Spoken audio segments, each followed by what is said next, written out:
Congressman Josh Gottheimer. Congressman Gottheimer, thank you for joining me today. You know, I wonder what you... Thanks for having me. Yeah, good to have you. I wonder what you make of, one of the highest-ranking Democratic officials, Hakeem Jeffries, the leader of your caucus, endorsing Mamdani. Well, I have a deep respect for Leader Jeffries. We have a different perspective on this one, as you just heard. And I can just tell you what I believe, which is, as you just played, Mamdani is a job-killing socialist, and he's not a Democrat, right? He shouldn't be in the Democratic Party. He's an admitted socialist.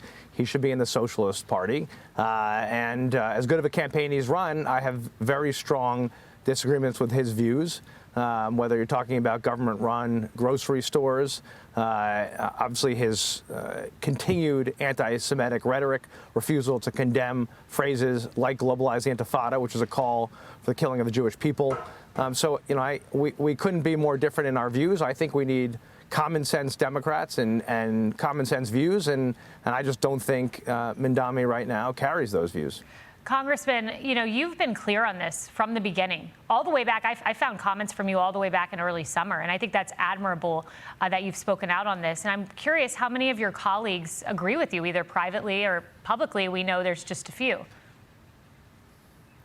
Well, there's a few of us who've obviously been pretty public about it, but privately, there's a lot of people who are concerned. But I'd make this point. If you live outside the metro area here in Jersey and New York and the area here, this is less of an issue that's front and center for you because you're focused on issues that matter to your district and your families, right? Like I'm very focused on lower taxes, supporting cops and firefighters and veterans, and doing everything we can to get health care costs down and make life more affordable for folks. And in my colleagues, when I talk to them, and whether it's in Ohio or California or wherever, and they say the same thing, like that's not an issue for us out here. I'm focused on what matters to the people I represent. And I generally think that's the way it is in Congress. You got to focus on the issues that matter locally to you. And so I know you guys probably here will play a lot of clips of Mamdani over the next months, especially if he wins. But I really believe generally the people win or lose based on are they doing a good job representing their constituents.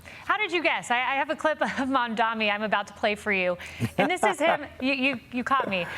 This was him yesterday on the campaign trail. And I just want to know what you make of it, because he has had some very anti-Semitic remarks and horrible things that I have put up on the screen. But he is turning this around and saying that there is this Islamophobic wave against him. Listen to this. I want to use this moment to speak to the Muslims of New York City. I want to speak to the memory of my aunt, who stopped taking the subway after September 11th because she did not feel safe in her hijab.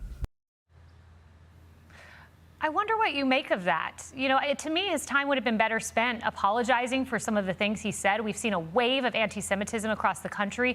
The #1 group incurring political violence in this country and violence against their faith are men and women of the Jewish faith. I believe hate is hate, and we should stand up to all forms of it. So I don't mind him bringing those issues up. But to your point, the question, and I also speak out against the issues that he's talking about there, but why the silence on anti-Semitism?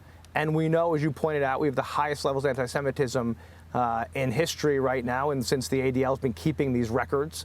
When I go into many communities across the state of New Jersey, and they see and hear what's going on with this surge of anti-Semitism, both incidents, rhetoric, saying that Israel doesn't even have a right to exist.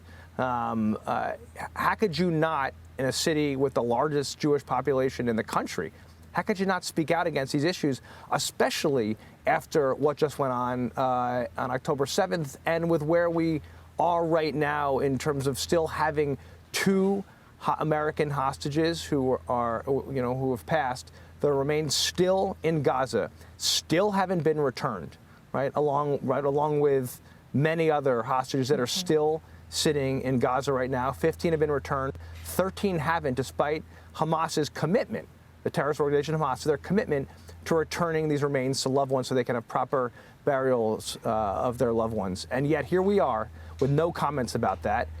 No outrage out of this candidate's mouth, and I don't get it, and I don't understand what is holding him back.